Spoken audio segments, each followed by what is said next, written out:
Coming up on today's show, I'm going to give you 5 Baltimore Ravens cut candidates that you need to keep your eye on for the Week 3 preseason game against the Washington Commanders, because as we sit right now, we are about 7 days away from roster cutdown day. That's right, it's happening next Tuesday, 1 week from today. The 90-man will be cut down to 53. So here's 5 guys who I expect could possibly be on that list. Starting with a guy who we've talked about a decent bit in this light already.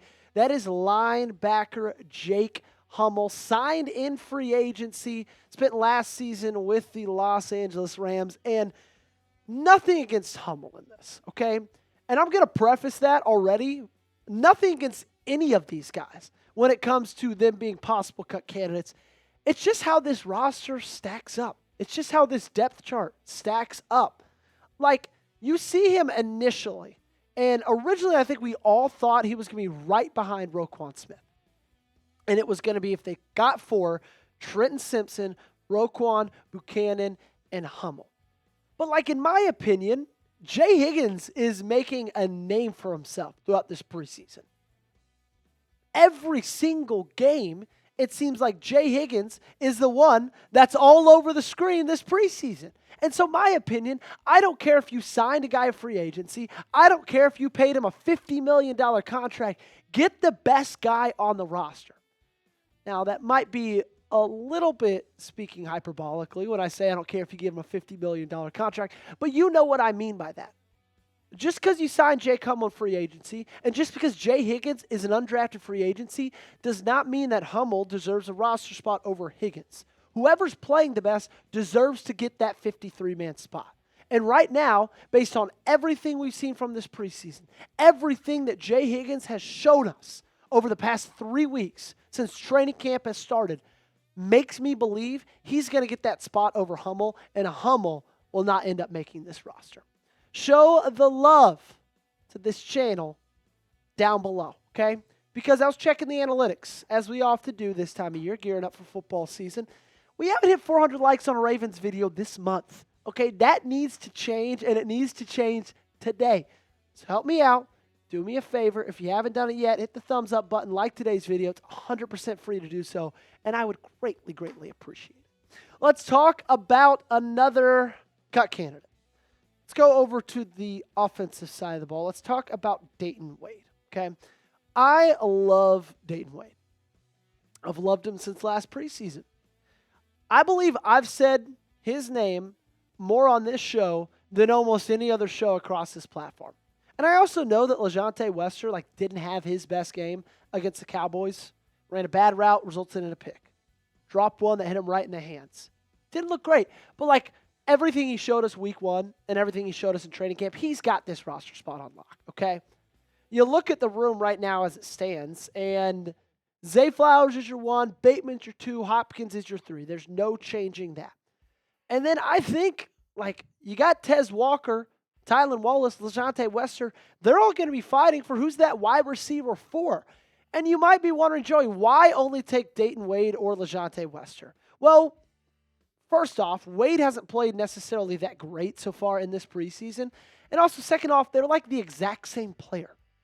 Very similar ages, very similar sizes, both 5'9". Sure, Dayton Wade's got quite a few pounds on LeJohntay Wester, but you already have your wide receiver 1, who's a very similar size to those guys. You're not going to take 3 out of your 6 wide receivers on this roster at 5'9", around 170 pounds. You're just not going to do that in this day and age in the National Football League. And like I said, LeJohntay Wester proved it enough in week 1, in my opinion. He had that awesome punt return touchdown, but he did great things as a wide receiver as well. He was the highest graded rookie receiver in all of football with an 84.1 grade. He had around 40 yards receiving, made an awesome catch along the sideline, great concentration, great body control. This guy's going to be special. Now, he might not have an unbelievable stat line, and a lot of that's just because who's above him on this roster, but I'm really, really liking what I'm seeing so far from LeJohntay Wester. You tell me, how many touchdowns for Wester in 2025? Let me know in the comment section down below. Again, it's not that I don't like Dayton Wade. It's just I really, really like LeJohntay Wester. I'll tell you something else I really, really like. That is our great friends and sponsor of today's show, Prize Picks. And you know what, guys? Preseason football is underway. You already know that. But college football is here. So don't miss any of the action this season on Prize Picks. This episode is brought to you by our friends over at Prize Picks. They are the best way to win real money this football season. Which players are going off? Which ones aren't? Make your picks in less than 60 seconds and turn your sports opinions into real money all season long on Prize Picks. Prize Picks is so simple to play. Just pick more or less on 2 to 6 player stat projections. If you get your picks right, you could cash in and win up to 2,000 times your money. And I know that college football is right around the corner, but they're doing some really cool things as well with season-long projections. So I took a look at those, and I've got a couple of ones I feel really, really good about. Give me the more on Lamar Jackson, 3,450.5 pass yards. I think you should take that as well. Had 4,100 last season. And I know there's a lot of Bears hype going on. I don't care. Give me the less on Caleb Williams, 3,600. And Prize Picks likes to sweeten the deal because they're giving you this max discount, also known as the DAC discount, where week 1, all he has to do is throw a half yard, and that square wins, okay? Prize Picks, so simple, so fun. So download the Prize Picks app today and use code CLNS to get $50 in lineups after you play your first $5 lineup. That's code CLNS to get $50 in lineups after you play your first $5 lineup. Link to this promo is in the comments and description of today's video. Prize Picks, run your game. This one's going to pain me because I love Dayton Wade, but boy, do I love Beau Brade. Probably even more than Dayton Wade. But unfortunately, where things sit right now with the Ravens depth chart in the safety room, I just don't know if he's going to end up making this roster. Like, I was the biggest Beau Brade fan when Darius Washington went down with that torn Achilles. I looked you in the eyes. I had the screenshot to prove it. I said, is it Brade's and Kane's time to step up? Because I thought that it was. And unfortunately, that just never happened. He hasn't done what he needs to do. I hated Ardarius' injury, but what it gave Brade was this perfect golden opportunity to insert yourself as a key piece into this Ravens defense. A guy goes down who you have very similar play styles to. Very similar builds. You guys seem like you're very similar players. And instead of seizing that opportunity, he's kind of just let it gone by him. Now, he hasn't just chosen to do that. He's not doing it on purpose, but it's what's happened. Okay? It's just what's happened. And you could tell because this last week, Ruben Lowry played before Beau Brade did. The undrafted free agent out of Chattanooga. So that kind of tells me maybe Beau Brade isn't long for this roster. Another guy who might not be long for this roster is David Ojabo. Outside linebacker, edge rusher, former second-round pick. And I'm going to be real with you. I'm going to stick to my word and at least not try to hide behind what I said. I told you back in the summer, earlier in the summer, that this was a done deal. But right now, it doesn't seem as imminent as it did before. I still think there's a decent chance he gets cut, but it's less sure than it was. I'll tell you that much. I think a lot of it depends on Adisa Isaac and his injury status. As we all know, he kind of had that gruesome upper body injury.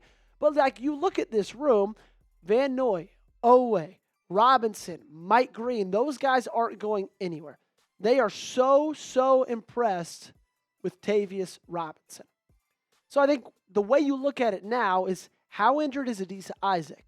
And if he's going to start the season on PUP or something like this, David Ojabo is probably going to make this roster, but I wouldn't expect he makes it for long, right?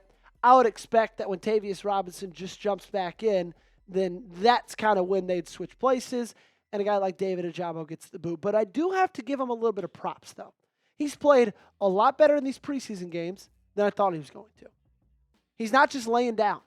He's not just letting his roster spot be taken. He's saying, you know what? I'm going to play my ass off. And if someone outplays me, that's great, but I'm going to lose the spot on my terms, not on yours. Let me ask you, does David Ojabo make the final roster? Give me a yes or give me a no in the comment section down below. I think no, but you let me know with your answer. Up last, back to the offensive side of the football. Let's talk draft picks from this last year. Now, the Ravens had 11 draft picks. Garrett Dellinger happened to be the very last of them. But he's just on an offensive line that's honestly got a lot of pretty decent depth. And with everything going on the right guard position, Garrett Dellinger kind of had an opportunity to come in here and blow people away and make a name for himself and get a roster spot. Now, I don't really think I expected that to happen, but the opportunity was there, and that's not what happened. But I think more than anything for Garrett Dellinger, what's kind of screwing him was what the Ravens are going to do at that running back position. After the game this last weekend against the Cowboys, John Harbaugh stood up on the podium and finalized a few roster questions. He said the team is planning to start with 4 running backs, meaning that Rasheen Ali, as long as he's healthy, is likely going to make the team. So, in my opinion, where you take away from, because you can't just add a roster spot, make it 54. You got to take away and make it 53 still. 4 running backs, in my opinion, means 1 less offensive lineman. It means probably around a 9 offensive lineman and not 10. And so if Rasheen Ali does make this roster, which Harbaugh pretty much all but confirmed it, they're going to take 1 less offensive line spot, and I think that's going to be Garrett Dellinger's. Be honest with me. Who's a cut candidate going into week 3? Let me know. Okay, as we currently sit, Tuesday, August 19th, who's a guy that kind of needs to ball out this Saturday, or he might be on the chopping block? Let me know in the comment section. While you're down there, you'll see the links to my social media. Twitter, Instagram, both at Joey Peterson 8.